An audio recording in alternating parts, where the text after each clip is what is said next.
भगवान का प्राकट्य जब नरसिंह देव के रूप में हुआ तो भगवान बहुत क्रोधित हुए,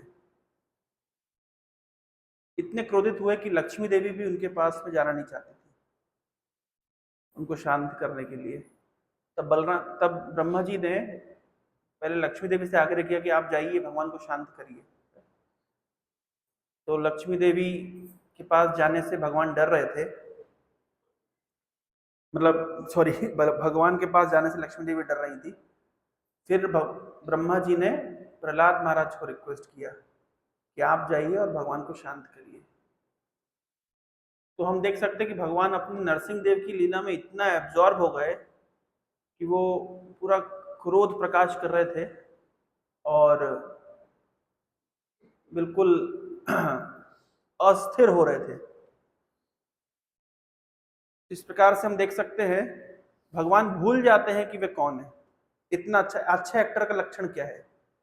अच्छे एक्टर का लक्षण है जो एक्टिंग में इतना एब्जॉर्ब हो जाए, जो अपनी वास्तविक स्थिति को भूल जाए।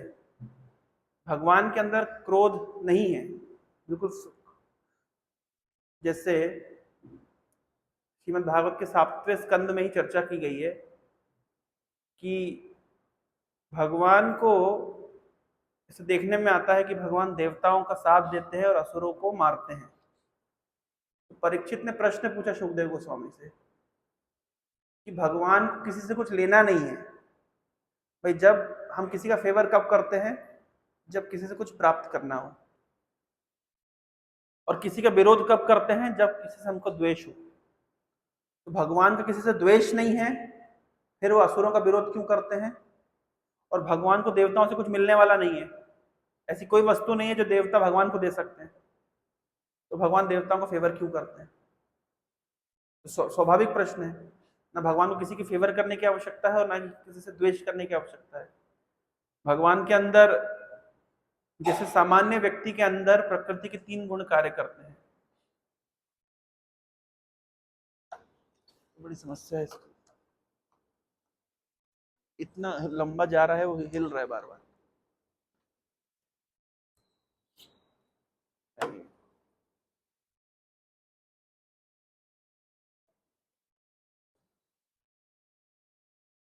तो भगवान के अंदर जैसे सामान्य व्यक्ति प्रकृति के गुणों के अधीन होता है, जब तमोगुण रजोगुण प्रधान होता है तो उसके फल स्वरूप व्यक्ति के अंदर इच्छा, द्वेष, काम, क्रोध इत्यादि जागृत होता है। तो भगवान तो गुणातीत हैं, प्रकृति के गुणों से परे हैं, तो उनके अंदर काम क्रोध जागृत होने की संभावना नहीं है, तब फिर वो क्यों क्रोध प्रकाशित कर रहे हैं? तो ये स्वाभाविक प्रश्न एक व्यक्ति के मन में उठता है। भगवान जो भी लीला प्रकाश कर रहे हैं, मतलब या जो भी ऐसा प्रतीत होता है, जो व्यक्ति सामान्य काम क्रोध, ये सामान्य व्यक्ति काम क्रोध के अधीन होकर के जो कार्य करता है, भगवान वो सब कार्य त्रिगुणातीत होकर करते हैं। सामान्य व्यक्ति जिन चीजों से बाध्य होकर के जो कार्य करता है, भगवान बिना बाध्य हुए केवल लीला प्रकाश करने हेतु कार्य करते हैं। एक सिद्धांत है। जैसे सरल शब्दों में देखा जाए तो अगर मान लीजिए अंबानी जी अपने गार्डन में पानी डाल रहे हैं, तो अंबानी जी को गार्डन में पानी डालने की आवश्यकता है नहीं, वो 1000 माली रख सकते हैं गार्डन में पानी डालने के लिए, लेकिन उनको आनंद आता है, उनको मजा लगता है। जैसे बड़े बड़े व्यक्तियों को हम देखते हैं कि वो कुत्ते को घुमाने के लिए जाते हैं, उनको कुत्ता घुमाने की कोई जरूरत नहीं है, लेकिन वे करते हैं। क्यों करते हैं? उन्हें आनंद आता है।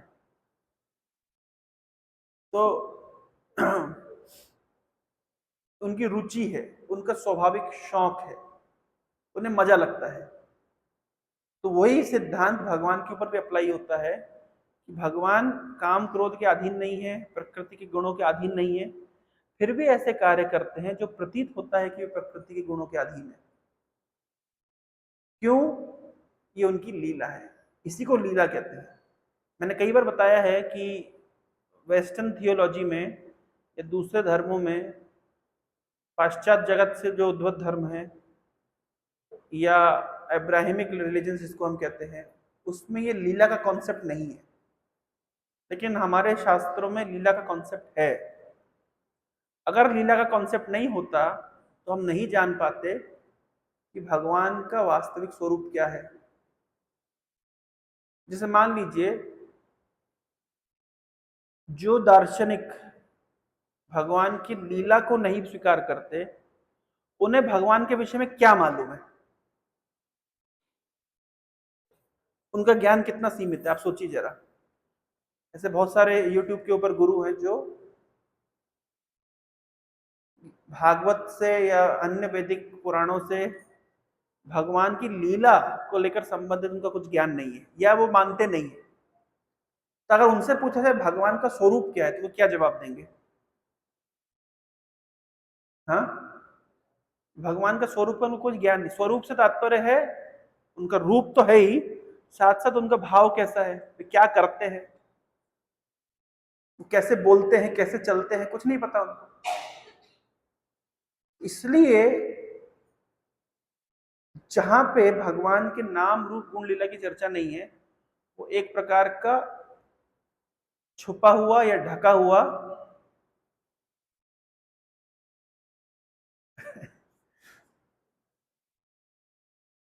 उसको पीछे बिठा देंगे, ले जाएंगे तो अच्छा रहेगा, नहीं तो मेरा ध्यान वो वायर पे लगा रहेगा।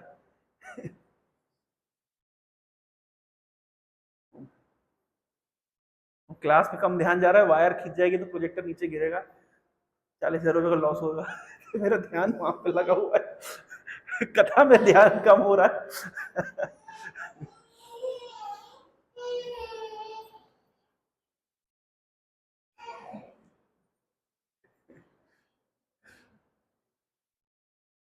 थोड़ा ध्यान लगेगा। तो हमारे दर्शन में भगवान की लीला के ऊपर बहुत प्रकाश डाला गया है कि उससे हम भगवान के स्वरूप को जान पाते हैं। परम पूज्य गौर गोविंद महाराज एक प्रवचन में बताया, शायद हमने चर्चा किया भी हो या आगे कभी करेंगे। जैसे भगवान नरसिंह देव के विषय में गौर गोविंद महाराज लिखे हैं, बहुत सुंदर लिखे हैं कि नरसिंह देव ने जो रूप बनाया, जिसमें चेहरा शेर का है और शरीर मनुष्य का है, उल्टा भी तो कर सकते थे ना। इस विषय में बहुत सुंदर लिखा है गौर गोविंद महाराज ने अपनी पुस्तकों में। उल्टा भी करते तो भी नरसिंह रूप ही होता था। चेहरा बनाते थे मनुष्य का और शरीर बनाते थे शेर का, तो भी तो ब्रह्मा जी के द्वारा दिए गए वरदान की पूर्ति होती और हिरण्यकशिपु का वध हो जाता। लेकिन भगवान ने ऐसा रूप क्यों नहीं बनाया? क्यों नहीं बनाया मनुष्य रूप? क्या लगता है आपको? भगवान चाहते तो वैसा भी कर सकते थे कि चेहरा रखते मनुष्य का। इमेजिन करिए, भगवान नरसिंह देव आए हैं, किस रूप में आए हैं?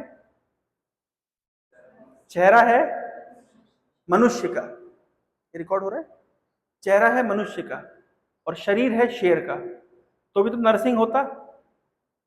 और फिर मार देते असुर को। तो मारना तो भाई जो जो ब्रह्मा जी ने कंडीशन दी थी उस हिसाब से तो फुलफिल कर सकते थे। ना दिन में मारते, ना रात में मारते, शाम के समय मारते, अंदर नहीं मारते, बाहर नहीं मारते, ऊपर नहीं मारते, इधर पे गोद में बिठा के मारे, उधर पीठ पे बिठा के मार देते। कहीं से भी भगवान तो मार सकते हैं। तो मैं तो कहा शेर का शरीर होगा, तो शेर के पास तो जैसे पंजे होते हैं उससे मार सकते थे। तो देखा जाए तो इस रूप में आकर के भी मार सकते थे, हिरण्यकशिपु को मारने में कोई समस्या नहीं होती और ब्रह्मा जी के द्वारा दिए गए वरदान की पूर्ति भी होती। लेकिन भगवान ने उल्टा रूप बनाया। कैसा रूप बनाया? शेर का चेहरा रखा और मनुष्य का शरीर रखा। क्यों? तो जब आचार्य लोग इस पर टिप्पणी करते तो उसे भगवत स्वरूप प्रकट होता है। भगवान के दिल में क्या चल रहा है वो प्रकाशित होता है। तो क्या चल रहा है भगवान के दिल में? भगवान के दिल में हिरण्यकशिपु को मारना प्राइमरी कर्तव्य नहीं है। हिरण्यकशिपु को तो कैसे भी मार सकते थे, उनके हृदय में था प्रहलाद को प्रेम करना। अब मनुष्य अपने बच्चे को कैसे प्रेम करता है? तो बच्चा घूम रहा था तो माँ क्या करी? गोद में बिठा करके ले गई। तो मनुष्य अपने बच्चे को कैसे प्रेम करता है? गोद में बिठा करके। और शेर अपने बच्चे को कैसे प्रेम करता है? चाट करके। तो नरसिंह देव ने जो रूप बनाया उसमें क्या किया, प्रहलाद को गोद पे बिठाया और फिर चाटने लगे। अभी उल्टा करते थे तो ये नहीं कर पाते थे। अगर मनुष्य का चेहरा होता था और शेर का शरीर होता था, ना गोद पे बैठा पाते थे और ना ही चाट पाते थे। तो इसलिए भगवान का जो मुख्य उद्देश्य होता है वो, कभी कभी लोग प्रश्न करते हैं, विशेष रूप से दूसरे धर्मों के लोग इस प्रकार का प्रश्न उठाते हैं, या जो वैष्णव सिद्धांत को नहीं जानता है, भले ही उसका जन्म कर्म हिंदू धर्म के अनुसार हो, लेकिन इस प्रकार के लोग बहुत सारे दार्शनिक हैं जो भगवान की लीलाओं को स्वीकार नहीं करते या भगवान की लीला को उतना महत्व नहीं देते। इस प्रकार के प्रश्न करते हैं कि भगवान को मारने के लिए क्या असुरों को मारने के लिए आना पड़ेगा? तो उसका सही उत्तर यह है कि भगवान असुरों को मारना भगवान के लिए इतना इंपॉर्टेंट कार्य नहीं है। भगवान ने सुदर्शन चक्र को आदेश देके रखा है कि अगर कोई मेरे भक्त को कष्ट पहुंचाता है तो तुम अपने आप चले जाना, मेरे से परमिशन लेने की जरूरत नहीं है। इसलिए हम देखते हैं जब दुर्वासा ऋषि ने अम्बरीश को तंग करने का प्रयास किया, उस समय सुदर्शन चक्र ने भगवान की परमिशन नहीं ली, सुदर्शन अपने आप चले गए अम्बरीश की रक्षा करने के लिए। तो परित्राणाय साधुनाम विनाशाय च दुष्कृताम, ये दो कार्य करने के लिए भगवान को आना नहीं पड़ता। और धर्म स्थापना करने के लिए भगवान किसी को भेज देते हैं। समय समय पर भगवान अपने पार्षदों को भेजते हैं संसार में, जिससे धर्म की स्थापना हो सके। तो ये भगवान की लीलाओं का मुख्य उद्देश्य नहीं होता। भगवान की लीलाओं का मुख्य उद्देश्य होता है कैसे भगवान अपने भक्तों के साथ प्रेम का विनिमय कर सकते हैं, रेसिप्रोकेशन कर सकते हैं। तो भगवान की जो लीलाएं हैं वो भगवत स्वरूप को या भगवान के हृदय में क्या चल रहा है वो प्रकाशित करती है। भगवान की कई लीलाओं में एक लीला है सृष्टि लीला। जैसे भगवान की रास लीला है और बहुत महत्वपूर्ण लीला है, उसी प्रकार की सृष्टि लीला भी बहुत महत्वपूर्ण है। प्रभुपाद जी अपने तात्पर्य में लिखते हैं कि ऐसा नहीं है कि भगवान की रास लीला अधिक महत्वपूर्ण है और सृष्टि लीला महत्वपूर्ण है, नहीं, सब सब समान है, सभी लीलाएं महत्वपूर्ण है। तो सृष्टि का सृजन करना, पालन करना, संहार करना भी भगवान की लीला है। और भगवान जब अपने वास्तविक स्वरूप में, अपने निजी स्वरूप में संसार में प्रकट होते हैं तो भी वे विभिन्न प्रकार की लीलाएं करते हैं। और लीलाओं का उद्देश्य होता है भक्ता नाम विनोदार्थम करोमि विविध क्रिया। अपने भक्तों को आनंद प्रदान करने हेतु भगवान विभिन्न प्रकार की लीलाएं करते हैं। ये उनकी लीलाओं का मुख्य उद्देश्य होता है। तो जैसा कि मैंने बता रहा था कि भगवान नाटक करते हैं। भगवान जिस प्रकार की एक्टिंग करते हैं, जैसे जब भगवान रामचंद्र, जब सीता माता का हरण हो गया और भगवान जब दंडक अरण्य में वन में घूम रहे, खोज रहे हैं माता सीता को, तो अगर आप वाल्मीकि रामायण देखेंगे तो कम से कम 20 अध्यायों में वर्णन है, भगवान विलाप कर रहे हैं। एक सामान्य मनुष्य के साथ इस प्रकार की जब दुर्घटना हो जाती है तो जैसे वो विलाप करता है, भगवान उस प्रकार से विलाप कर रहे हैं। तो भगवान की विलाप वाली लीला सुनकर के व्यक्ति भ्रमित हो जाता है, अरे ये कैसे हो सकता है कि भगवान होकर के वो इस प्रकार लीला कर रहे हैं। हमको यही समझना पड़ेगा, नटो नाट्य धरो यथा, भगवान नाटककार है। भगवान ऐसी एक्टिंग करते हैं कि सामान्य व्यक्ति, एक्टिंग का तो अर्थ ही ये होता है कि जो ड्रामा कर रहा है, जो एक्टिंग कर रहा है, वो ऐसी एक्टिंग करे, वो ऐसी एक्टिंग करे कि सामने वाला समझ ही नहीं पाए कि एक्टर है कौन। जब महाभारत महाभारत सीरियल बनाया जा रहा था तो जिसने दुर्योधन की एक्टिंग करी, तो उसने क्या किया, उसने बहुत सारी किताबें पढ़ी दुर्योधन के भाव को समझने के लिए, ताकि वो इस एक्टिंग के अंदर प्रवेश कर जाए, मतलब उस कलाकृति के अंदर प्रवेश कर जाए। ये अच्छे एक्टर का लक्षण होता है। अच्छा जो एक्टर होता है वो भूल जाता है कि बाहर की दुनिया को भूल जाता है, वो भूल जाता है कि वो वास्तव में कौन है। वो स्टेज के ऊपर होता है तो ऐसी एक्टिंग करता है कि पूरी तरीके से एब्जॉर्ब हो जाता है, उसी को अच्छा एक्टर बोला जाता है। प्रभुपाद जी ने भी अपने कॉलेज के दिनों में अद्वैत आचार्य का रोल किया था। प्रभा जी लिखते एक जगह पर अद्वैत आचार्य का रोल, वो इतनी अच्छी एक्टिंग करी थी। प्रभा लिखते हैं कि हमारा जो ट्रेनर था उन्होंने हमको 2 साल ट्रेनिंग दी इस रोल को करने के लिए। और प्रभुपाद जी ने इतनी अच्छी एक्टिंग करी कि प्रभुपाद वहां लिखते हैं एक जगह पर, या बता रहे थे अपने शिष्यों को, कि जब वो एक्टिंग में कर रहा था अद्वैत आचार्य की एक्टिंग, तो ऑडियंस प्रैक्टिकली रो रही थी, सबकी आंखों से धारा प्रभु आंसू आंसू गिर रहे थे। तो अच्छे एक्टिंग इसी को कहते हैं कि व्यक्ति इतना एब्जॉर्ब हो जाए कि ऑडियंस उसको देख कर पूरी तरह खो जाए। तो भगवान इतनी अच्छी एक्टिंग करते हैं कि जब राम जी के रूप में जब सीता माता का हरण हो गया, जब ये एक्टिंग कर रहे थे भगवान, विलाप करने की एक्टिंग, इतनी अच्छी एक्टिंग थी कि साक्षात माता सती इतनी बिविल्डर हो गई। सती ने पूछा एक बार शिव जी से कि आप किसका ध्यान करते हैं? बोले मैं अपने आराध्य भगवान शिव का, भगवान राम का ध्यान करता हूँ। बोले अच्छा, भगवान राम अभी कहाँ है, क्या हो रहा है? बोले अभी उनकी लीला चल रही है। क्या लीला चल रही है? बोले अभी वो सीता हरण की लीला हो रही है। तो सती ने कहा कि मैं भी थोड़ा देखना चाहती हूँ। तो शिव जी ने कहा ठीक है देखिए। तो जब देखा सती ने, तो देखा अरे ये कैसा व्यक्ति जो अपनी पत्नी के लिए विलाप कर रहा है, हमारे पति कह रहे हैं कि भगवान है और लीला कर रहे हैं। और वो इतना ऐसी एक्टिंग कर रहे थे भगवान कि सती माता भी बेविल्डर हो गई। तो सती माता पहुंच गई भगवान राम को टेस्ट करने के लिए। और टेस्ट क्या किया उन्होंने? जाकर के माता सती सीता माता का रूप लेकर के खड़ी हो गई। और जब भगवान रामचंद्र से विलाप करते हुए आ रहे थे, तो दूर से उन्होंने सती माता को देखा जो सीता के रूप में है। पास में आकर के बोलते, माता अकेले आई है, शिव जी नहीं आए? तब सती माता समझ गई कि ये रामचरितमानस में वर्णन है ये लीला। तो समझ गई कि भगवान राम की ये लीला जो है बहुत दिव्य लीला है। मैं पूरे जगत को मोहित करती हूँ, लेकिन आज भगवान की अंतरंगा शक्ति के माध्यम से मैं स्वयं मोहित हो गई, भगवान की लीला शक्ति के माध्यम से। फिर गई वापस से, तो शिव जी ने पूछा देखा ही आप दर्शन करा? हाँ दर्शन करके प्रणाम करके। और उन्होंने बताया नहीं कि मैंने परीक्षा लेने का प्रयास किया भगवान राम का।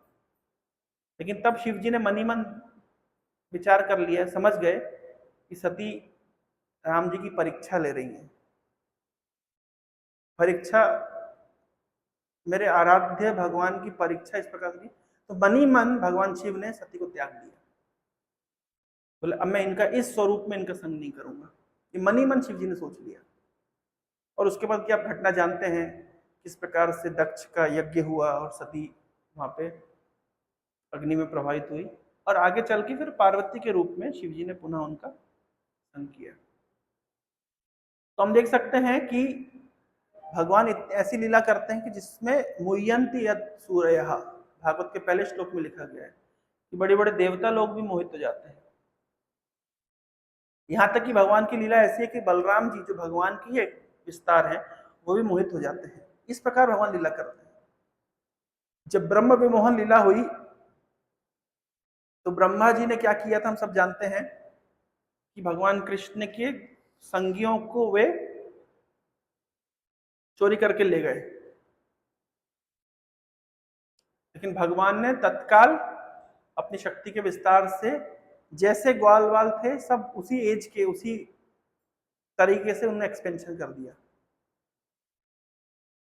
ये लीला जिस दिन है उस दिन बलराम जी छुट्टी पे थे, वो गए नहीं थे, वो गाय चराने नहीं गए थे या खेलने नहीं गए थे। क्यों? क्योंकि वो बलराम पूर्णिमा का दिन था, बलराम जी का बर्थडे था।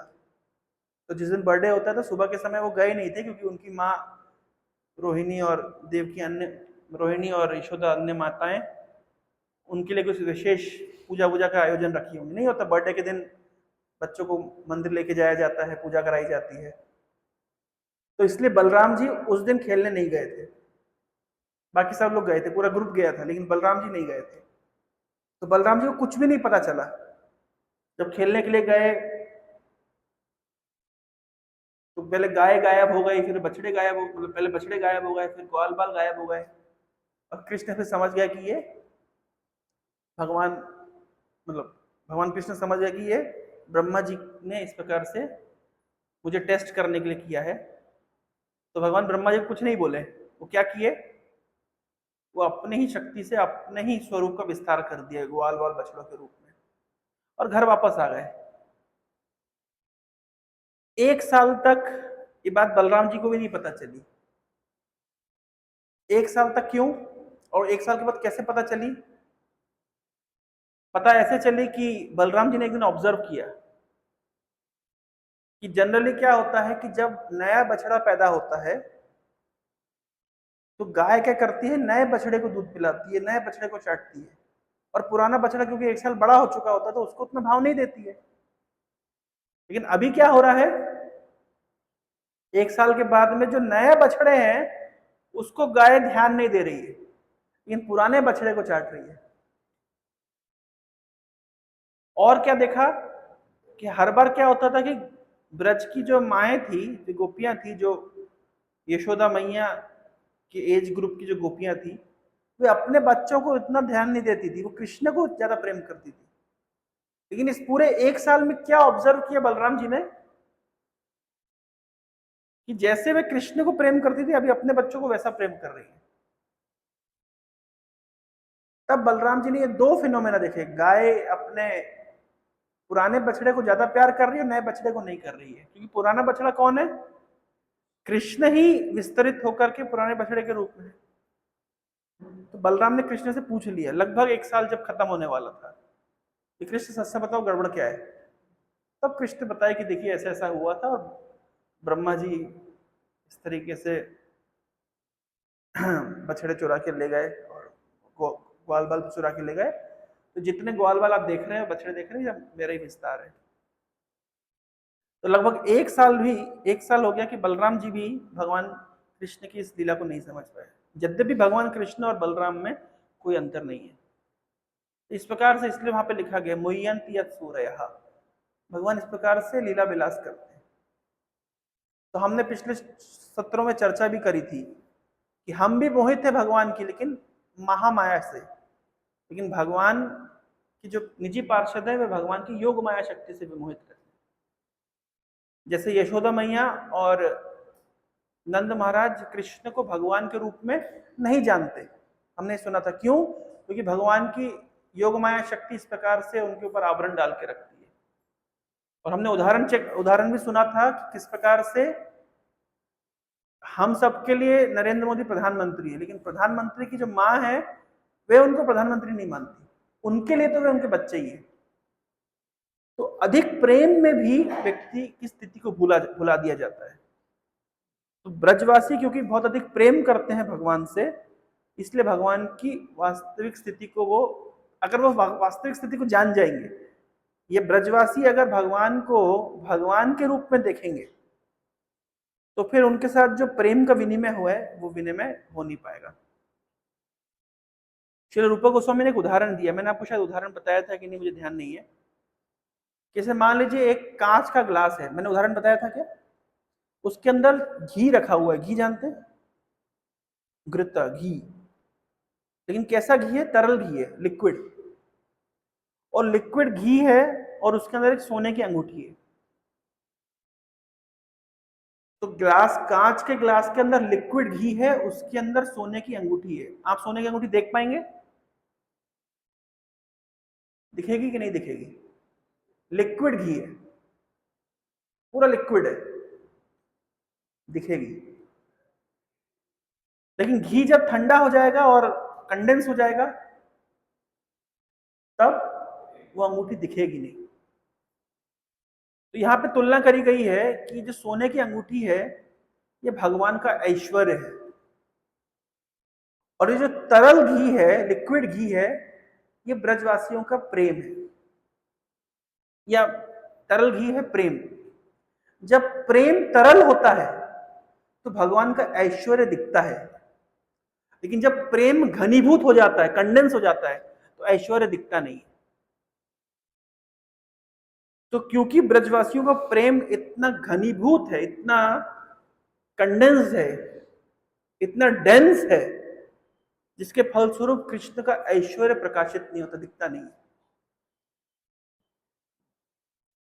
जैसे प्रधानमंत्री की मां का जो प्रधानमंत्री होती प्रेम है वो इतना घनीभूत है कि उनकी प्रधानमंत्री वाली पोजीशन उनके लिए इंपॉर्टेंट नहीं है, वो दिखाई नहीं देती है। ब्रजवासियों का जो प्रेम है भगवान के प्रति इतना घनीभूत है कि उनको भगवान का ऐश्वर्य दिखाई नहीं देता। भगवान के धाम में जैसे वैकुंठ में भगवान का ऐश्वर्य प्रधान है, लेकिन भगवान के धाम वृंदावन में उनका ऐश्वर्य प्रधान नहीं, उनका माधुर्य, उनका प्रेम प्रधान है। ये हमारा गौड़ीय वैष्णव सिद्धांत है। जैसे उदाहरण के तौर पर एक व्यक्ति है, जैसे मैं सरल शब्दों में आपको बताता हूँ, जब हमें किसी मिनिस्टर से मिलना होता है, किसी ब्यूरोक्रेट से, आईएएस आईपीएस ऑफिसर से मिलना होता है, तो हम कैसे मिलते हैं, कैसे उनको लिखते हैं? सर सर सर बोलते हैं, बहुत ही रेवरेंस के साथ में उनके साथ हम बातचीत करते हैं, अपने शब्दों को बहुत ही सटीक तरीके से प्रस्तुत करने का प्रयास करते हैं, बहुत ही सम्मान के साथ, रेवरेंस के साथ में, ये एक हल्का से डर के साथ में भी उनके सामने हम प्रस्तुत होते हैं। ऑफिशियल संबंधों में भी इस प्रकार से हम बातचीत करते हैं। लेकिन उसी व्यक्ति के साथ में उसका जो मित्र होगा, बचपन का मित्र है, तो जो बचपन का मित्र है उसका भाव कैसा होगा? वो उसको मंत्री नहीं समझता या वो उसको आईएएस ऑफिसर नहीं समझता, उसके लिए तो उसका मित्र है, तो उसके गले में भी हाथ डालेगा और बड़ी दोस्ती से बातचीत करेगा। तो इसी प्रकार से भगवान के साथ में भी जीव का संबंध होता है। जब तक भगवान के साथ में प्रेम का विनिमय नहीं है या एक ऑफिशियल रिलेशनशिप होता है, तो व्यक्ति ऑव एंड रेफरेंस के साथ में, बहुत ही सम्मान के साथ में। लेकिन जब भगवान के साथ में बहुत अधिक प्रेम का विनिमय होता है, तो भगवान के साथ में वो मित्रवत व्यवहार भी कर सकता है। यही अंतर है वैकुंठ के भाव में और गोलोक के भाव में। परम पूज्य गौर गोविंद महाराज एक जगह और लिखे हैं कि जैसे भगवान रामचंद्र दो तीन जगह पर, जैसे हम सब जानते हैं भगवान विष्णु, तो भगवान विष्णु को एक लोभ जागृत हुआ, लोभ समझते हैं, ग्रीड, एक इच्छा जागृत, एक ग्रीड जागृत हुई, एक लालच हुई कि भगवान विष्णु विचार कर रहे हैं कि सब लोग मेरा सम्मान करते हैं, सब लोग मेरी पूजा करते हैं, मेरे से झगड़ा कोई नहीं करता। लेकिन झगड़े का भी अपना एक मजा है, ये भी तो एक रस है, कुश्ती करना, झगड़ा करना, लेकिन मेरे से तो सब लोग यस यस यस जी जी जी करते हैं, झगड़ा तो कोई नहीं करता। तो भगवान के मन में ये लोभ जागृत हुआ कि थोड़ा मेरे से भी कुछ झगड़ा करे, कुश्ती उश्ती होए, तो हाथ में खुजली हो रही है। तो भगवान की इच्छा शक्ति इतनी प्रबल है कि भगवान की इच्छा शक्ति भगवान की लीला शक्ति को जागृत करती है। तो भगवान ने इच्छा करी इस प्रकार से, इमीडिएटली चतुष कुमार वैकुंठ के दरवाजे पर आते हैं, जय विजय को श्रापित कर देते हैं, जय विजय इस संसार में असुर बन के आते हैं। और फिर भगवान अवतार लेकर के आते हैं, क्योंकि भगवान को जो फाइटिंग करनी है, फाइटिंग तो कोई अपने जितनी शक्तिशाली व्यक्ति से करेंगे ना। तो भगवान के जैसा कौन है? तो भगवान के जो पार्षद है वे भगवान जैसे होते हैं, तो भगवान के पार्षदों के साथ ही फाइटिंग कर सकते हैं, सामान्य जीव के साथ तो फाइटिंग नहीं कर पाएंगे, क्योंकि भगवान के पार्षद भगवान की स्वरूप शक्ति का विस्तार होते हैं, तो भगवत स्वरूप में ही होते हैं। तो इसलिए वे लोग उनके साथ में भगवान फाइटिंग करेंगे, क्योंकि उनकी फाइटिंग करने की इच्छा है। एक रस होता है, वीर रस कहते हैं इसको, वीर एक रस होता है। वीर रस जैसे उदाहरण के तौर पर जब 15 अगस्त 26 जनवरी आती है तो ये परेड होती है, क्या होता है, मतलब एक रस जागृत होता है ना, व्यक्ति के अंदर एक उत्साह भरता है, ये भी एक रस है। जैसे मान लीजिए जब अंग्रेजों का शासन था, जो हमारे जो क्रांतिकारी लोग जो लड़े थे, उन्होंने अपना पूरा पूरा जीवन दिया क्रांति के लिए, अंग्रेजों भारत छोड़ो, तो ये एक रस है, लड़ना किसी के साथ में। अगर रस नहीं होता तो व्यक्ति को, रस मतलब जहां से हम कुछ आनंद लेते हैं, तो झगड़े में भी आनंद होता है, वो भी एक प्रकार का रस है। जैसे उदाहरण के तौर पे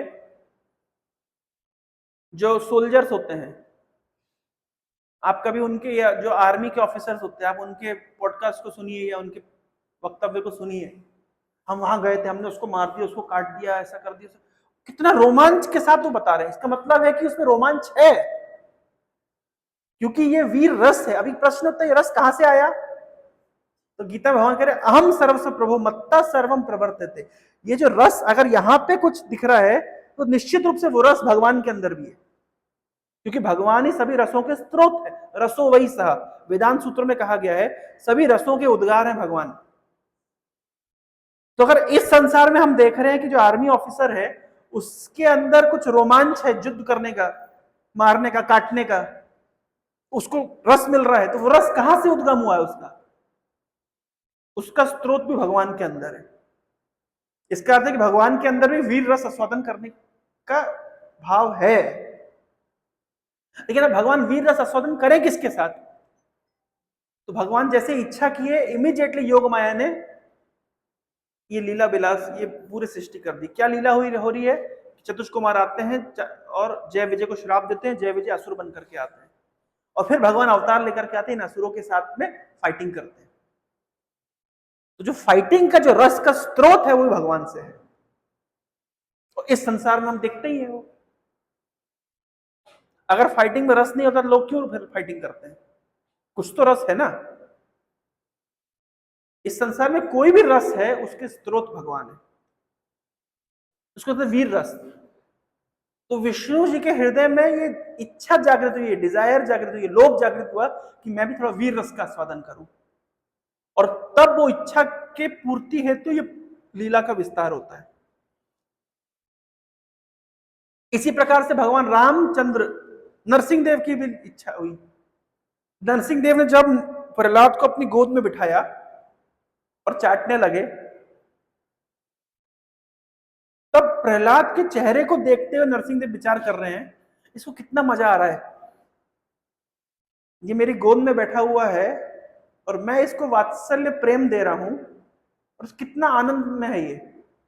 लेकिन मुझे यह आनंद कभी नहीं मिला, क्योंकि शास्त्र में तो लिखा है मैं सबका पिता हूं, पितामहस्य जगतो माता धाता पितामह, मैं पिता हूं, मेरा तो कोई पिता नहीं है। जैसे मुसलमान लोग बोलते हैं कि भगवान का कोई पिता नहीं है, वो लोग बोलते हैं आप कृष्ण को भगवान क्यों मानते हैं, उनके तो माता पिता हैं, लेकिन अल्लाह का कोई पिता नहीं है। सही बात है, अल्लाह का कोई माता पिता नहीं है, भगवान का कोई माता पिता नहीं है। लेकिन जब भगवान ने प्रहलाद को गोद में बिठाया तब उनके मन में क्या इच्छा आ गई, क्या लोभ जागृत हुआ? कह रहे इसको मैं इतना वात्सल्य प्रेम कर रहा, इसको कितना मजा आ रहा है, ये मजे से मैं वंचित रह गया। अगर भगवान पूर्ण है तो भगवान वंचित कैसे रह सकते हैं? जैसे हम डिफाइन करते हैं भगवान मतलब पूर्णमदा पूर्णमिदं पूर्णात् पूर्णमुदच्यते पूर्णस्य पूर्णमादाय पूर्णमेवावशिष्यते। भगवान पूर्ण है, लेकिन अगर भगवान पूर्ण है तो फिर भगवान वंचित कैसे रह गए? किससे वंचित रह गए? वात्सल्य रस से। ये भी तो एक रस है ना। अगर ये भी एक रस है और भगवान अगर पूर्ण है तो ये रस भगवान को क्यों नहीं मिला? तो हम, अगर आप वैष्णव दर्शन को देखेंगे तो हमारा दर्शन पूर्ण क्यों माना गया है, कंप्लीट दर्शन है हमारा। कैसे हम जस्टिफाई कर सकते हैं लीला को? हमारी फिलॉसफी कितनी परफेक्ट है कि अगर वात्सल्य रस भी एक रस है और अगर भगवान का कोई माता पिता नहीं है तो फिर भगवान इस रस का आस्वादन कैसे करेंगे? तो भगवान कैसे आस्वादन करेंगे? भगवान नरसिंह देव का तो कोई माता पिता नहीं है, उनके माता भी खंबा और पिता भी खंबा, क्योंकि खंबे से प्रकट हुआ, खंबा तो ना उनको वात्सल्य प्रेम देगा। तब भगवान को एक लोभ जागृत हुआ कि अगली बार जब मैं अवतार लूंगा तो मैं माता पिता स्वीकार करूंगा, क्योंकि अगर माता पिता रहेंगे तो मुझे गोद में बिठाएंगे, प्यार करेंगे, मजा लगेगा। क्योंकि भगवान कितने बोर हो जाते होंगे ना जब सब उनको पिता बोलते हैं। भगवान तो भाई भगवान परम पिता परमेश्वर है, तुम्हें माता च पिता, तुम्हें आप ही माँ है, आप ही पिता है। भगवान तो सुनते सुनते बोर हो जाते हैं। क्रिश्चियन फिलॉसफी में क्या है? गॉड इज अवर फादर, लेकिन हर समय उनको फादर बोलेंगे तो वो भी बोर हो जाएंगे।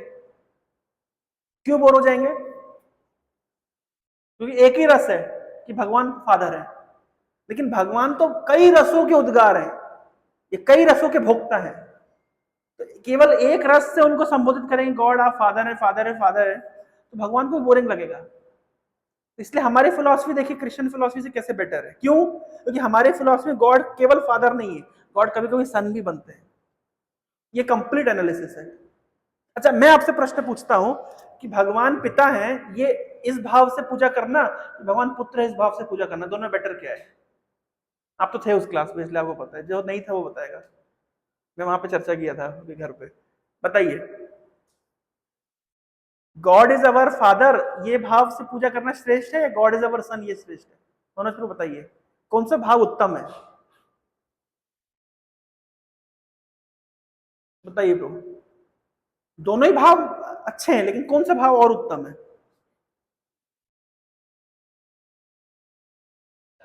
भगवान पिता हैं ये भाव से प्रार्थना करना अच्छा है, पुत्र के रूप में देखना अच्छा नहीं है।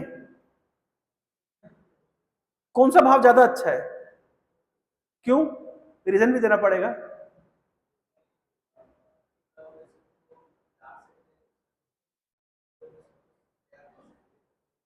पिता को डांट देते हैं आप?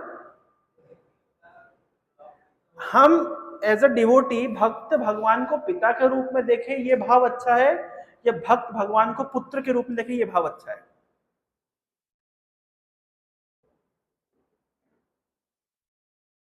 भक्त भगवान को पुत्र के रूप में देखे वो भाव अच्छा है, भक्त भगवान को पिता के रूप में देखे? और रीजन भी देना पड़ेगा क्यों अच्छा है। क्यों जिज्ञास?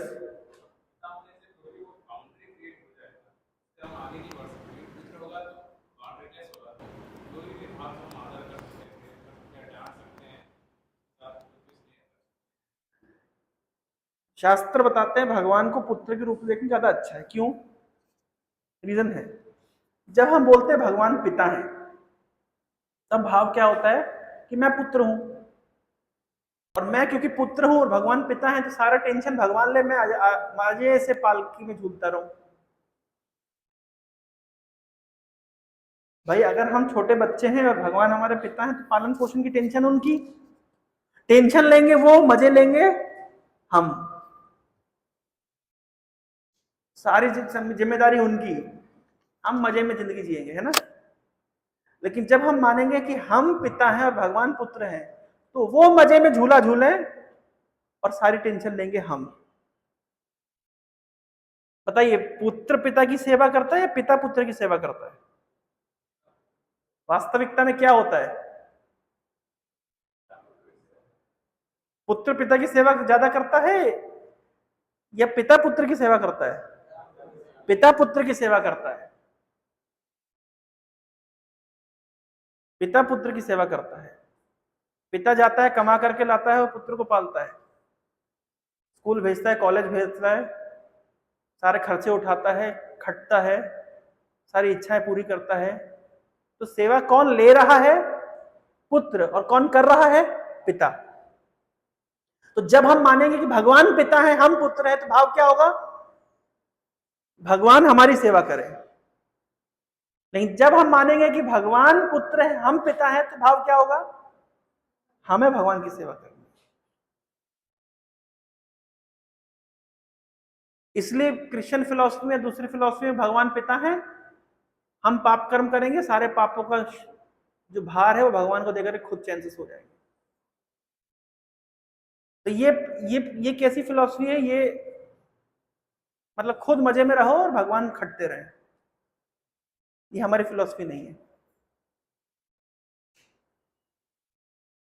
इसलिए भगवान के, नरसिंह देव के मन में लोभ जागृत हुआ।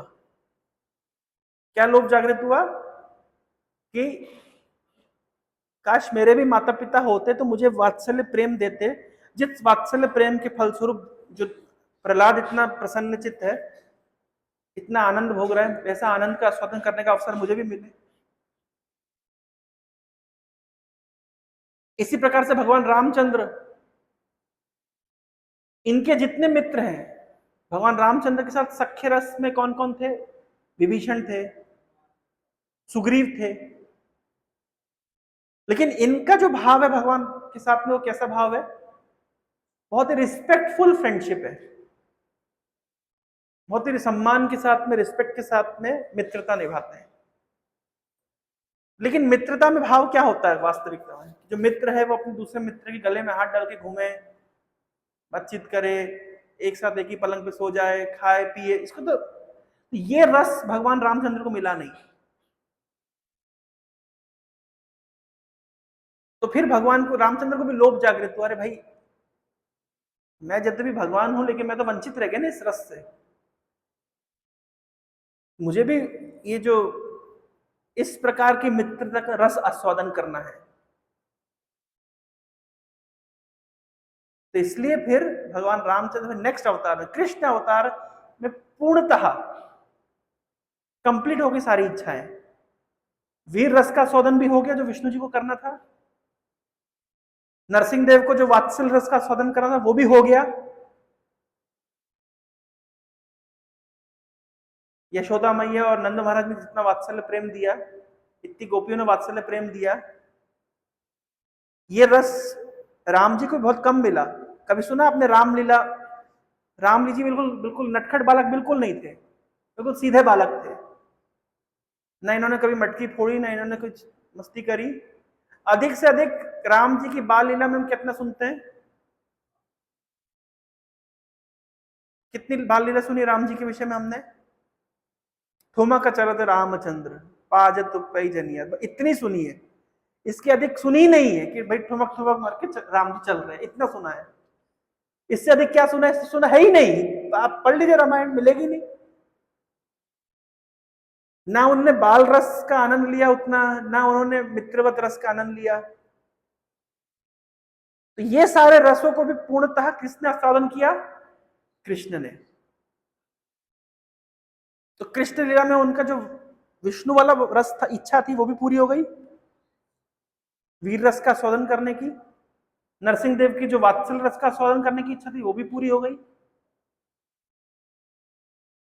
और राम जी की जो इच्छा थी कि मेरे भी ऐसे मित्र हो जो मेरे गले में हाथ डाल के घूमे, वो इच्छा भी पूरी हो गई। अभी एक इच्छा रह गई कि कृष्ण अब ये नहीं जान पा रहे हैं कि श्रीमती राधा रानी जो मुझसे प्रेम करती है उनको क्या रस मिलता है।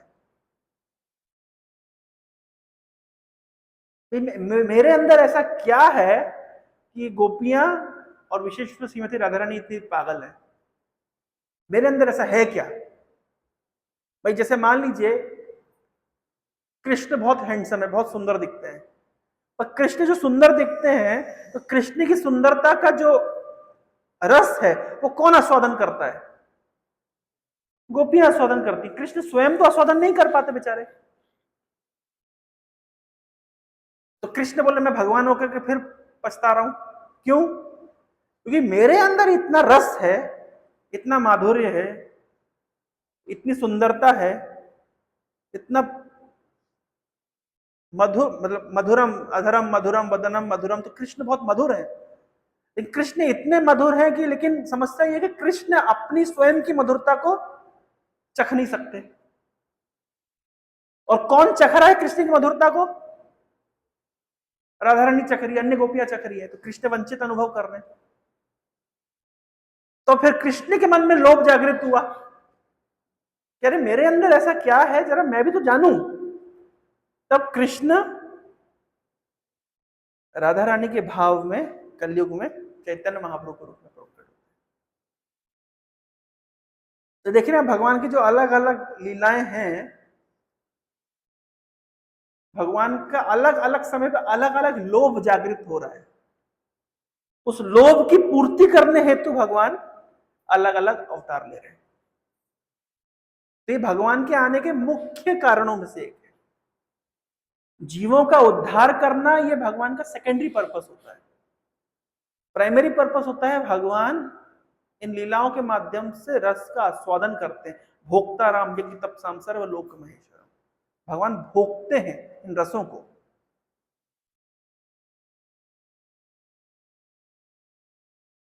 समझ पा रहे भगवान की इन लीलाओं के डायनामिक्स को? तो चैतन्य महाप्रभु क्यों आए? तो शुरुआत कहां से हुई? विष्णु जी के लोभ से। इस प्रकार गौरगंज महाराज लिखे हैं, विष्णु जी को लोभ हुआ, फिर नरसिंह देव को लोभ हुआ, फिर रामचंद्र को लोभ हुआ, इस सारे लोभों की पूर्ति तो कृष्णचंद्र में हो गई, लेकिन कृष्णचंद्र को जो लोभ हुआ उसकी पूर्ति चैतन्य महाप्रभु ने करी। इस प्रकार से भगवान का लीला विलास होता है। अभी बड़ी इंटरेस्टिंग फिनोमेना को देखिए कि भगवान कृष्णचंद्र, इनके हाथ में है बांसुरी, मुरली, और बलराम जी के हाथ में क्या होता है? हल, हलधर कहते हैं उनको। तो क्या विशेषता है, क्या क्यों भगवान कृष्ण बांसुरी रखते हैं और क्यों बलराम जी हल रखते हैं? क्या रहस्य है? ऐसा क्या, क्यों ऐसा करते हैं? क्यों कृष्ण ने बांसुरी रखी हुई है और क्यों बलराम जी ने हल रखा हुआ है? बताइए। भगवान के केवल हलधर रूप के ऊपर, अगर हम भगवान के हल के ऊपर ध्यान करें तो हमारे बहुत सारे सिद्धांत क्लियर हो जाते हैं।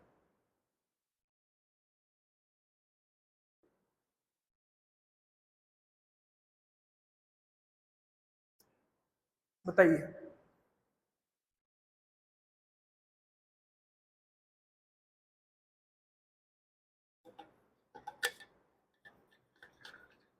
देखिए, अच्छा, भगवान का जो अवतार होता है उसके पीछे कुछ दिन पहले मेरे से एक व्यक्ति ने प्रश्न पूछा था, मैंने कई जगह इस बात को बताया। हर अवतार का अपना एक पर्पस होता है। जैसे भगवान का अवतार होता है अर्चा विग्रह के रूप में, अर्चा अवतार, अर्चा अवतार समझते हैं? विग्रह के रूप में, मूर्ति के रूप में भगवान प्रकट होते हैं। अभी बलराम जी जब रथ से उतर रहे थे गिर पड़े, तो बहुत लोग इस तरह आक्षेप कर रहे हैं, अरे बलराम जी खुद को नहीं संभाल पाए। और बलराम कौन है? जो अनंत कोटि ब्रह्मांडों को अपने सिर के ऊपर धारण किए हैं, वो बलराम जी खुद को नहीं संभाल पा रहे तो ब्रह्मांडों को क्या धारण करते हैं?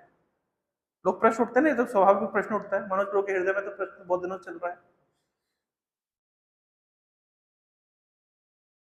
तो इस प्रकार का जब प्रश्न उठता है, या बांग्लादेश में भगवान के विग्रह को जला दिया गया, इस प्रकार के लोग प्रश्न उठाते हैं, तो ध्यान रखिए, कभी भी इस प्रकार का प्रश्न उठता है समझना चाहिए भगवान का अर्चा विग्रह का अवतार है, और हर अवतार का अपना एक पर्पस होता है। अर्चा विग्रह का अवतार भक्तों की सेवा लेने के लिए, वही भगवान जो शेषनाग के रूप में अनंत कोटि ब्रह्मांडों को धारण किए हैं,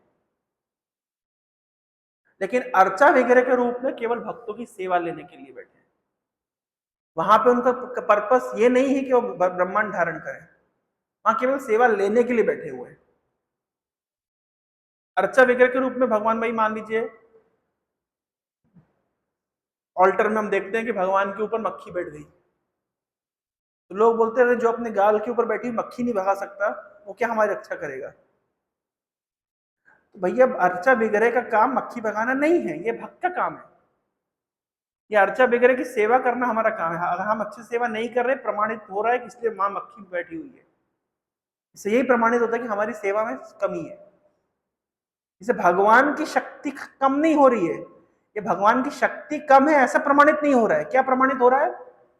हमारी सेवा में कमी है कि हम ध्यान नहीं दे रहे और भगवान के चेहरे के ऊपर मक्खी बैठ गई। हर लीला में भगवान का अपना एक पर्पस होता है। तो मैं सरल शब्दों में इसका उदाहरण देता हूं कि मान लीजिए भगवान कृष्ण लीला विलास कर रहे हैं, तो कृष्ण लीला में हम देखते हैं कि भगवान कृष्ण मक्खन चोरी कर रहे हैं, किसी कमरे में मक्खन चोरी कर रहे हैं अंधेरे में, और अचानक से गोपी पहुंच जाती है और कृष्ण डर जाते हैं। यही होता है ना, हमने कितनी जगह पे सुना है, कृष्ण घबरा जाता है। क्यों? छुपके से चोरी कर रहे थे, मटकी से मक्खन चुरा रहे थे और अचानक से एक गोपी पहुंच गई। तो भाई कृष्ण का इतना मनोहर रूप है, और विशेष रूप से कृष्ण जब चोरी करते हुए पकड़े जाते हैं और जो बड़े प्यार से गोपी को सॉरी बोलते होंगे, मुझे जाने दो, इमेजिन करिए वो रूप।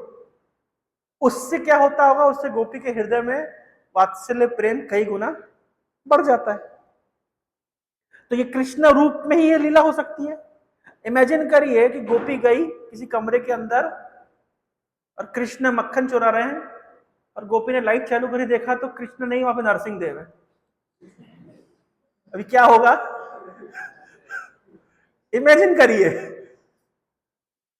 लाइट चालू करी और मक्खन चुरा, लेकिन अभी कृष्ण कौन से रूप में है? नरसिंह देव के रूप में। तो गोपी की हालत क्या होगी? बेचारे को हार्ट अटैक आ जाएगा। यस और नो? तो जैसे हम कृष्ण लीला में रिप्लेस करके नरसिंह देव को पुट नहीं कर सकते, वहां नहीं डाल सकते आप। नरसिंह भाई, नरसिंह देव का अपना पर्पस है। अगर खंबे से कृष्ण अपने सुंदर मनोहर रूप में निकल जाते तो क्या हिरण्यकशिपु इतना सीरियसली लेता? उनको नहीं लेता था। लेकिन वहां से हिरण्यकशिपु को मारने के लिए नरसिंह देव के रूप में निकले। यहाँ गोपियों को वात्सल्य प्रेम बढ़ाने के लिए कृष्ण रूप में। तो भगवान के अलग अलग रूपों का एक पर्पस है और इररिप्लेसेबल है। जैसे भगवान रामचंद्र सीधे खड़े होते हैं, भगवान कृष्णचंद्र टेढ़े खड़े होते हैं, क्योंकि भगवान रामचंद्र मर्यादा पुरुषोत्तम, सभी मर्यादाओं का पालन करते हैं। वेद मर्यादा को, सामाजिक मर्यादाओं को अपने से ऊपर रखते हैं, तो सीधे खड़े रहते हैं, बिल्कुल सीधा साधा। लेकिन भगवान कृष्ण टेढ़े खड़े होते। टेढ़े खड़े होने का उद्देश्य क्या है? मैं किसी की बात नहीं सुनता। जो भी वेद मर्यादा है, जो सामाजिक मर्यादा है, भगवान कृष्ण सभी मर्यादाओं को फुटबॉल बनाकर लात मारते। चलो, ये मर्यादा मेरे लिए नहीं है। क्योंकि भगवान रामचंद्र एक आइडियल मनुष्य की लीला कर रहे हैं। एक मनुष्य को कैसा होना चाहिए? तो मनुष्य को रामचंद्र जैसा होना चाहिए। कृष्णचंद्र जैसा होएगा तो जेल चला जाएगा। नहीं, कई बार हम सुनते हैं भगवान कृष्ण प्रकट हुए जेल में और फिर रासलीला किए। आजकल जो सोकल्ड साधु है वो क्या करते हो? रासलीला करते फिर जेल में जाते। तो भगवान की लीला के पीछे जो सिद्धांत है, जो भगवान का जो अलग अलग रूप है, हर रूप का पर्पस है। जैसे कृष्ण जो टेढ़े खड़े होते हैं, टेढ़े खड़े होने का तात्पर्य यह है कि पहले तो आपके हृदय में घुसेंगे नहीं, उनको घुसाना मुश्किल है। पंथास्त कोटि शतवर्ष संप्रगम्य वायुरथापि मनसो मुनि पुंगवानाम। करोड़ों करोड़ों सालों तक मन की गति से चलने पर भी मुनि लोग उन तक नहीं पहुंच पाते। तो पहले तो उनको अपने हृदय तक पहुंचाना कठिन है, हृदय में घुसाना कठिन है। हम सबको कितना कठिन लगता है ना भगवान को हृदय में घुसाना, इतना सरल है। हमारी प्रॉब्लम क्या है? हम भगवान को याद नहीं कर पाते। गोपियों की प्रॉब्लम क्या है? वे भगवान को भूल नहीं पाते। उनकी प्रॉब्लम बड़ी अलग है। हमारी प्रॉब्लम है कि हम इतनी मेहनत करके इतना माला माला करते करते, नवयोगेंद्र महाराज कहते हैं कि माला करते करते माला काली हो गई लेकिन हृदय की काली नहीं गई। फैक्ट है ये। तो भगवान इतने टेढ़े हैं कि इनको घुसाना कठिन है, लेकिन एक बार घुस जाए तो निकालना कठिन है, इम्पॉसिबल है। तो इसलिए भगवान का स्वरूप का अपना हर भगवान के पास जो आयुध है, कृष्णचंद्र के हाथ में आपने देखा होगा, एक जगह मारू बांसुरी पकड़े हैं और दूसरी जगह पे लाठी रखे हुए हैं। वो लाठी क्यों रखे? देखा आप लोगों ने? कृष्ण लाठी रखे हुए हैं। देखा मंदिर में आप देखते हैं कि लाठी रखे। क्यों लाठी रखे? कृष्ण लाठी इसलिए रखे हैं कि गौचारण करने जाएंगे और रास्ते में राधा रानी दिख गई तो अपने आप को संभाल नहीं पाएंगे, तो संभालने के लिए लाठी रखी हुई है। तो भगवान बांसुरी बजाते हैं। तो बांसुरी का उद्देश्य क्या है? बांसुरी क्या करती है? बांसुरी के माध्यम से भगवान जीवों को अपनी ओर आकर्षित करते हैं। भगवान सर्वाकर्षक है, सभी को अपनी ओर आकर्षित करते हैं। तो इसलिए भगवान ने बांसुरी रखी हुई है। और बलराम जी ने क्या रखा हुआ है? बलराम जी ने हल रखा हुआ है। तो हल किस उद्देश्य से रखा हुआ है? तो बलराम है आदि गुरु। हमने पिछले सप्ताह भी सुना था, लास्ट टू लास्ट क्लास में प्रलंबासुर की लीला में सुना था कि बलराम है आदि गुरु। तो गुरु का काम क्या होता है? गुरु का काम होता है भक्ति का बीज हृदय रूपी मिट्टी में रोपण करना। ब्रह्मांड भ्रमिते कौनो भाग्यवान जीव, गुरु कृष्ण प्रसादे पाए भक्ति लता बीज। ब्रह्मांड अनंत कोटि ब्रह्मांडों में 84 लाख योनियों में ट्रेवल करते करते जो भाग्यवान जीव होता है वो गुरु की कृपा से भक्ति का बीज प्राप्त करता है, और उस भक्ति के बीज सबको मिलता है। फिर मिलने के बाद वो श्रवण कीर्तन रूपी जल से सिंचन करता है, तब भक्ति लता बढ़ती है। तो जो बलराम जी जो है वो है आदि गुरु। गुरु का काम क्या होता है? गुरु एक माली की तरह होता है जो हृदय की मिट्टी में भक्ति का बीज रोपण करेंगे। उनका काम है रोपण करना, बाकी हमारा काम क्या है? उसको सिंचन करना। बीज मिल गया तो नेक्स्ट क्या करेंगे? उसको सींचेंगे। तो अब हृदय रूपी मिट्टी में अगर बीज रोपण करना है तो मिट्टी तो बहुत ही सूखी हुई है, तो सूखी हुई मिट्टी के अंदर बीज रोपण करने के लिए क्या करना पड़ता है? हल चलाना पड़ता है। तो गुरु के हाथ में जो हल है, जो बलराम जी के हाथ में हल है, वो क्या करते हैं? वो हल के माध्यम से हमारे हृदय की मिट्टी को खरोंचते हैं, हल चलाते हैं, तत्पश्चात उसमें भक्ति का बीज को डालते हैं। इसलिए बलराम जो आदि गुरु, उनके हाथ में हल है। अब आप समझिए, हृदय रूपी मिट्टी जहां पे बिल्कुल रस नहीं है, सूखी हुई मिट्टी है, पूरा कठोर हो गई है, वहां जब हल चलाएंगे तो क्या होगा? क्या होगा? कष्ट होगा। तो इसलिए जब गुरु हमको निर्देशन देते हैं, इंस्ट्रक्शन देते हैं, तो हमें कष्ट होता है। प्रभुपाद जी हमें इंस्ट्रक्शन देते हैं, सुबह उठना चाहिए, 16 माला का जप करना चाहिए, 4 नियम का पालन करना चाहिए, गीता भागवत आदि पढ़ना चाहिए। तो हमारी इतनी कंडीशनिंग है, हमारी हृदय की मिट्टी इतनी कठोर है कि जब शुरुआती दौर पे जब हल चलाया जाता है तो बहुत कष्ट होता है। तो आध्यात्मिक जीवन में जब भी कोई व्यक्ति आता है तो स्वाभाविक रूप से इनिशियली उसको कष्ट होता है, उसको कुछ समय लगता है सेट होने में। वो कुछ समय, कुछ साल भी हो सकते हैं, 5 साल, 10 साल, 15 साल, 20 साल, 25 साल, 30 साल भी लग सकते हैं उसको, 50 साल भी लग सकते हैं, कई जन्म भी लग सकते हैं उसको सेट होने में। क्योंकि कई जन्मों से जो मिट्टी सूखी पड़ी हुई है उसमें अभी गुरु आएंगे और हल चलाएंगे, बीज देंगे, तो समय लगेगा। तो गुरु होते हैं बलराम जी के प्रतिनिधि, और इसलिए बलराम जी के हाथ में हल। इसी प्रकार से बलराम जी ने एक असुर का वध किया, इसका नाम है धेनुकासुर। धेनुकासुर एक गधे के रूप में आया था, जैसे कि मैंने बताया था पिछली बार। प्रलंबासुर, प्रलंबासुर किस रूप में आया था? एक ग्वाल बाल के रूप में आया था। और वो किसकी टीम में शामिल हुआ था? वो कृष्ण की टीम में शामिल हुआ था। और फिर टग ऑफ वॉर हुई थी, जो टीम हार जाएगी वो जीतने वाले को कंधे पे बिठाएगी। तो बलराम की टीम जीत गई और कृष्ण की टीम हार गई। तो कृष्ण की टीम से प्रलंबासुर ने बलराम जी को कंधे पे बिठाया, और तत्पश्चात बलराम जी को वो बहुत दूर ले गया, और फिर बलराम जी ने उसको वध किया। यह हमने सुना था। और हमने ये भी देखा था कि प्रलंबासुर कौन है? हमारे हृदय की जो चीटिंग प्रोपेंसिटी है। तो गुरु क्या करते हैं? हमारा जो कपटी जो स्वभाव है उसको अंत करते हैं। उसी प्रकार से इस लीला को सुना करके मैं आज विराम दूंगा। धेनुकासुर, धेनुकासुर कौन था? गधे के रूप में आया था। तो गधा क्या करता है? गधे का काम क्या है? आजकल तो गधे को कोई काम पे नहीं लगाता, पहले क्या करते थे? आजकल सारे गधे चाइना को बेच दिए जाते हैं वैसे। लेकिन गधे किस काम में आते हैं? पहले जमाने में जब लोग तीर्थ भ्रमण करने जाते थे तो गधे को साथ में लेके जाते थे, गधे के ऊपर सामान रखकर लेके जाते थे। भागवत में एक श्लोक है, भगवान कृष्ण उद्धव को कह रहे हैं कि जो तीर्थों में केवल स्नान करने के लिए जाता है लेकिन साधु संग नहीं करता, उस व्यक्ति की चेतना गधे के जैसी है। तो प्रश्न उठता है, भगवान कृष्ण ने गधे का उदाहरण क्यों दिया? इसलिए उदाहरण दिया गधे का क्योंकि व्यक्ति तीर्थ में जाता है लेकिन साधु संगति नहीं करता, तो जो भाव लेकर के जाता है वही भाव लेकर के वापस आता है। जैसे गधा, गधा जो पहले जमाने में तीर्थ में जाता था तो सामान लेकर के जाता था, पूरा परिवार तीर्थ भ्रमण करेगा, गधा भी तीर्थ भ्रमण करेगा। लेकिन गधे के जीवन में कोई परिवर्तन नहीं आया, जो सामान ढो करके पहले गया वही सामान, वही बोझ ढो करके वापस आता है। उसी प्रकार से व्यक्ति तीर्थ में भ्रमण करने जाता है, जो चेतना लेकर के गया वही चेतना लेकर वापस आया। क्यों? क्योंकि उसने साधु संगति करी नहीं। इस प्रकार के व्यक्ति की चेतना कैसी है? गधे के जैसी।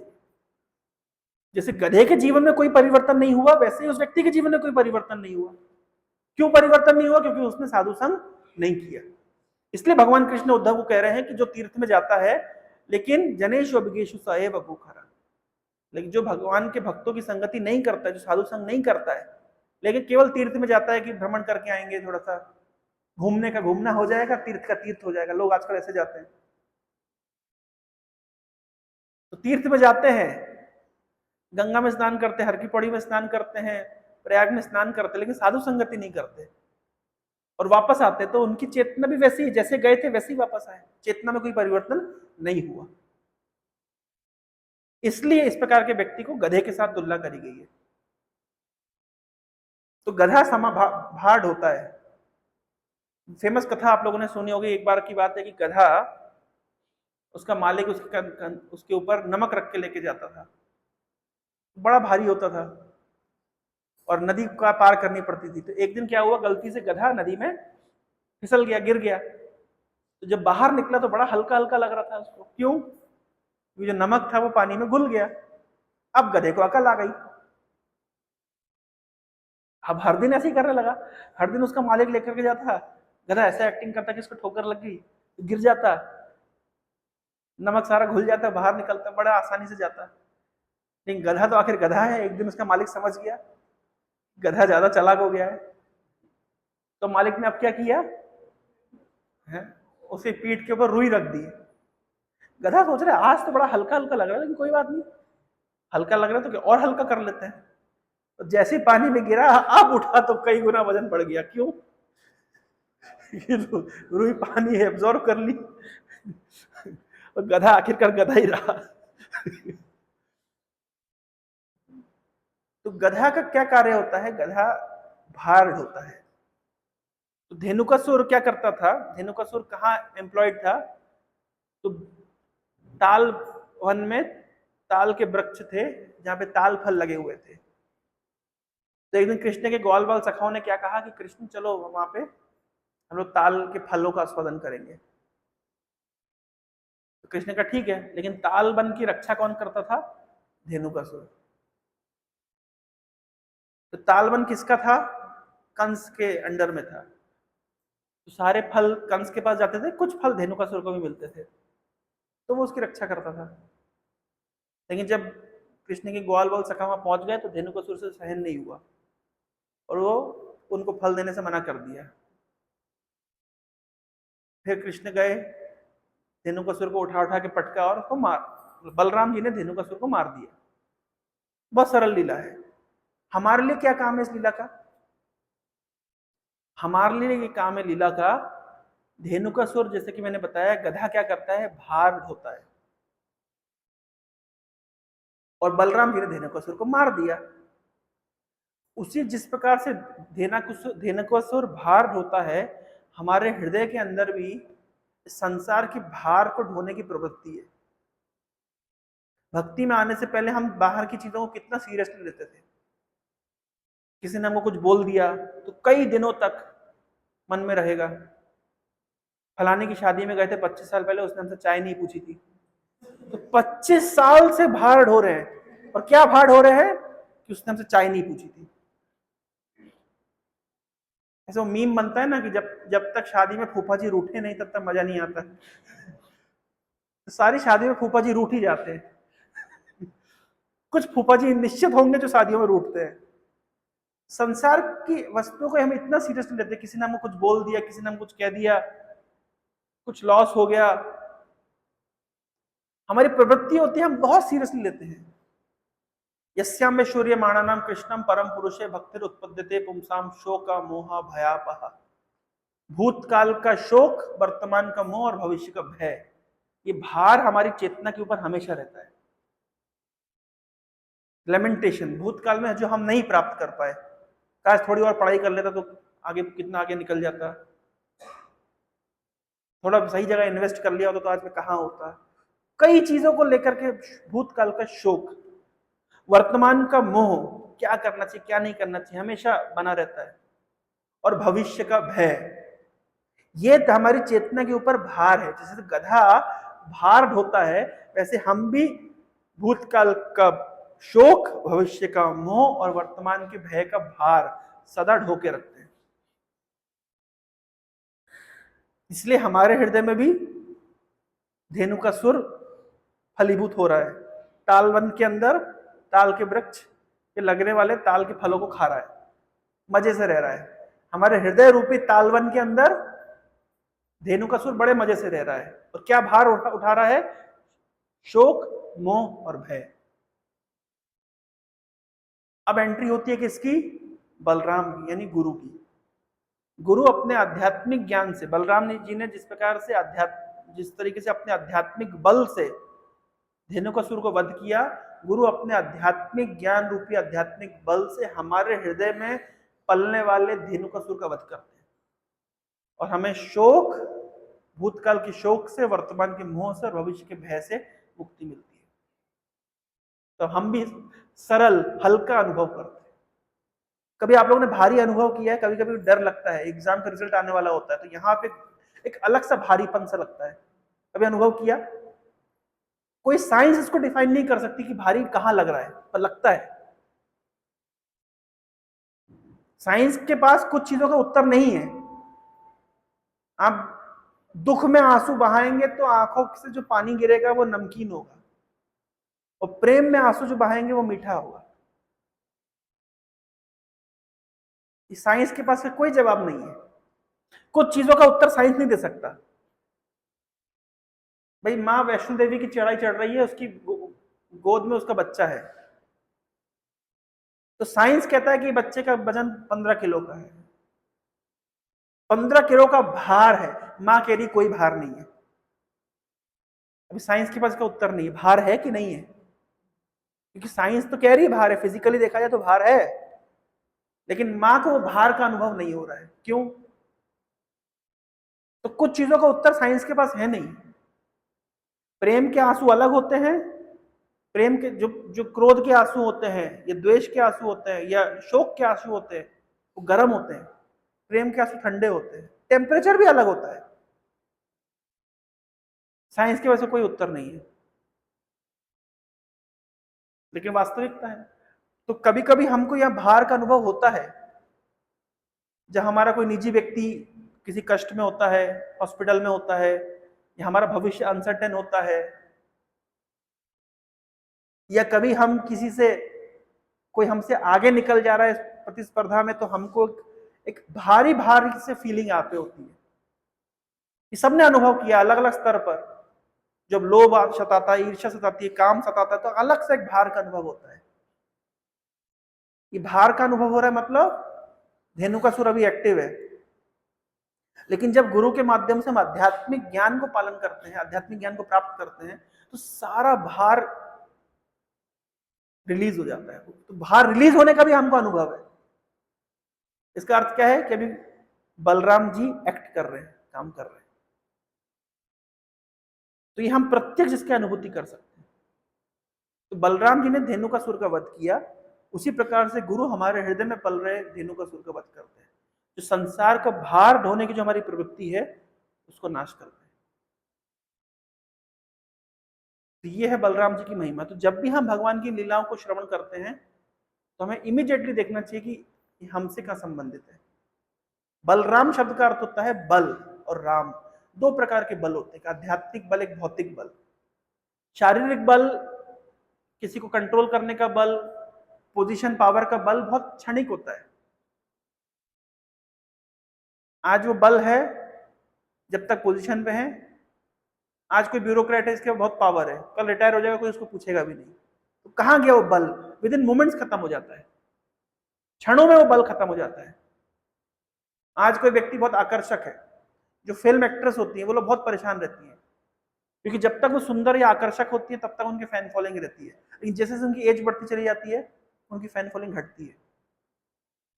तो जब जो उनके लाखों करोड़ों में फॉलोवर्स थे वो घटते जाते हैं, तो इनको समस्या शुरू हो जाती है, डिप्रेशन में आ जाते हैं, ड्रग्स लेने लगते हैं। क्यों? क्योंकि इनके पास जो बल था, जिन चीजों से बल ले रहे थे वो क्षणिक था। अपनी पोजीशन, पावर, रूप, सौंदर्य, क्षणिक चीजों से वो बल ले रहे थे। लेकिन बलराम जी हमको कौन सा बल देते हैं? आध्यात्मिक बल देते हैं। आध्यात्मिक बल कैसा है? आध्यात्मिक बल इन टेम्पररी चीजों के ऊपर निर्भर नहीं करता। और जब व्यक्ति के पास ये वास्तविक बल होता है, आध्यात्मिक बल होता है, तब वो वास्तविक रूपों से राम या आराम या आनंद का अनुभव करता है। जिस व्यक्ति के पास जितना अधिक आध्यात्मिक बल है, वो उतना अधिक आनंदित है। और जिस व्यक्ति को जितना अधिक भौतिक बल है, उतना मिजरेबल है, उतना डरा हुआ है, उतना सहमा हुआ है, उतना भयभीत है। वो दिखाता नहीं है कि वो भयभीत है, लेकिन वो भयभीत है, क्योंकि कभी भी उसकी पोजीशन, पावर, शक्ति, सामर्थ्य जा सकता है, उसको डर है। तो इसलिए बलराम पूर्णिमा के इस उपलक्ष्य में हम भगवान बलराम से प्रार्थना करते हैं कि आप हमारा आध्यात्मिक बल बढ़ाइए। आप हमारे हृदय में पल रहे धेनुकासुर और प्रलंबासुर जैसे असुरों को वध कर दीजिए। और जो हम ये जो भार ढो रहे हैं, शोक, मोह और भय, इस भार से हमें राहत बचाइए। हरे कृष्णा कृष्णा कृष्णा हरे हरे, हरे राम राम राम हरे